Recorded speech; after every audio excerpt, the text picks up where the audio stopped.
Well, good morning. Welcome to Debbie's Back Porch. So glad to have you with us. In my never-ending battle to fight keto boredom, I came up with keto chicken gravy just in time for Thanksgiving.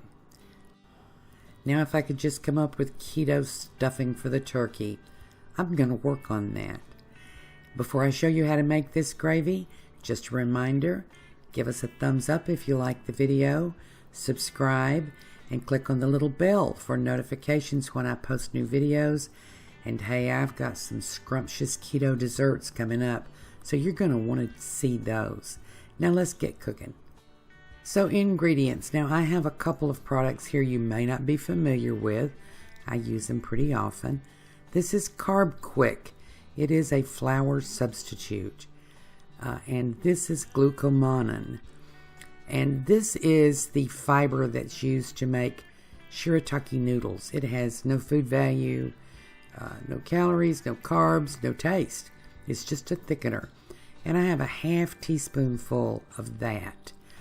I have 2 tablespoons full of the CarbQuick. And then I have some salt and some freshly ground black pepper.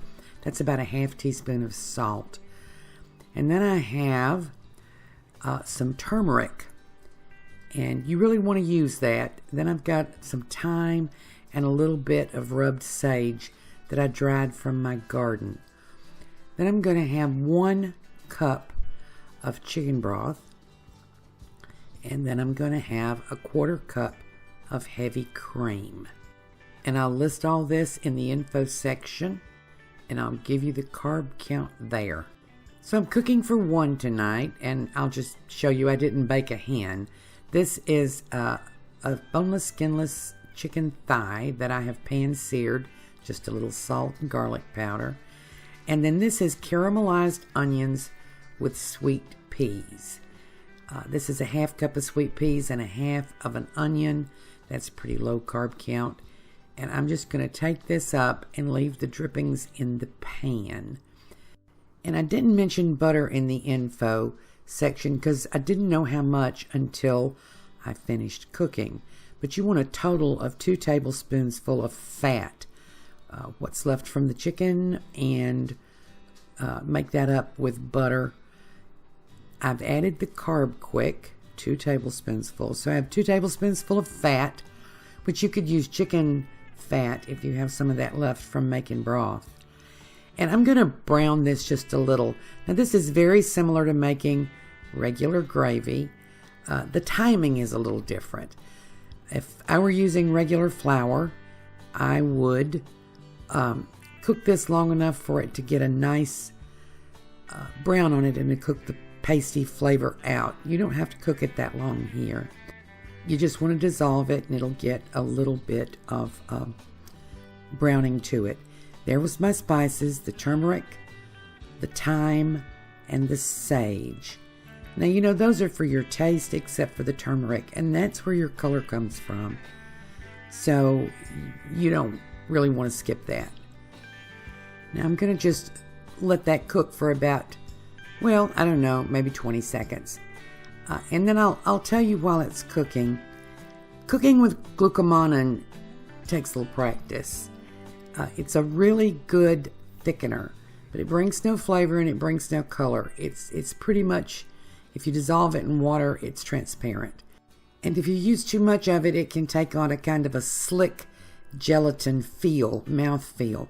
So I've been working on coming up with the right combination of CarbQuick, this is my salt and pepper, CarbQuick and Glucomannen, so that I get just a little bit of color, a little bit of the browning flavor, and still it gets good and thick. The CarbQuick really never thickens it the way I want it. So here is the Glucomannen. It's also called Koac Root. And if you've ever seen what they call the miracle noodles or the shirataki noodles, that's basically what it is. The Glucomannen or Koac Root in water. And this stuff will rehydrate like 50 times its weight in water. I'll let those cook together for just a few seconds on a really low heat, by the way. It's a really low heat. And then I'm going to add my chicken broth. And this is just like if you were making gravy, except it takes longer. If you were making flour gravy, except it takes it longer to thicken. So I'm going to pour a whole cup of it's cold broth, and you do need to use cold. You always need to use cold broth for a hot roux, but for sure with glucomannen, because you don't want to add hot liquid to it. And you want to use low heat because the glucomannen under high heat will break down and lose its thickening ability.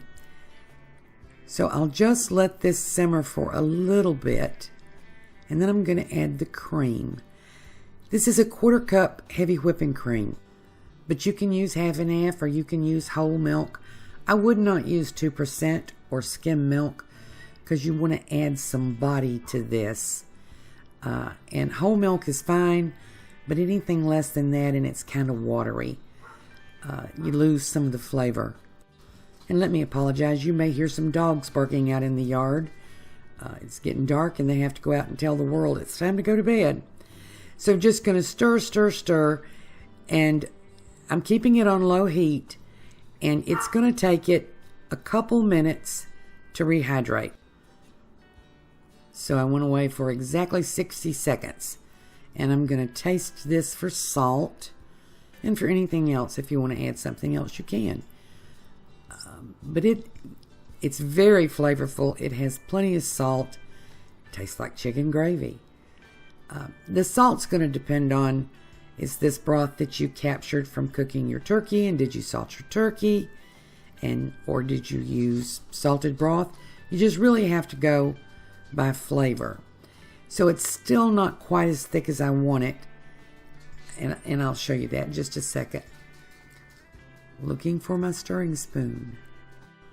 The glucomannen doesn't thicken exactly like flour does, and the CarbQuick doesn't either. So here, I'll show you. It's still too thin. It will continue to thicken as long as you heat it. Just don't heat it too hot. And so I'm going to turn the camera off and be gone for about another 60 seconds. And then we'll check it again. And if it's still not thick enough, we'll cook it another 60 seconds. So I'll be back. So this is after another minute. This is thick enough for me, mostly because I'm starving. It would get even thicker, but I don't really want it much thicker. So I'm going to plate this up along with my chicken and peas and caramelized onions. So here's my dinner. You know, cooking for one can be a challenge, especially if you're eating low carb. Here's my gravy.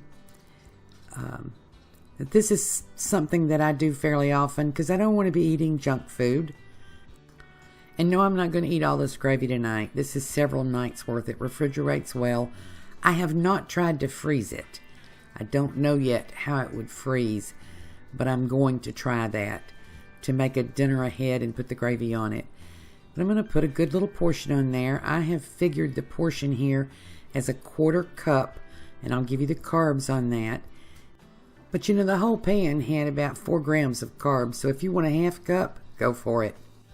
And you know, this whole plate has less than 10 grams of carbs total, actually way less. I'm going to give it a try. Yep. And you know, that's really good. And I love the combination of the 2 tablespoons of CarbQuick and the 1/2 teaspoonful of glucomannen. You get the mouthfeel of gravy. It alleviates the boredom of keto eating. You know, I often say you never get hungry, but you do get bored. And I'm going to have a little more gravy. I don't have quite enough to mix with my peas and onions. I hope you'll try this recipe. I hope you like it. Hope it helps you stay on the eating plan you have chosen. Thank you for joining us. Hope to see you again tomorrow.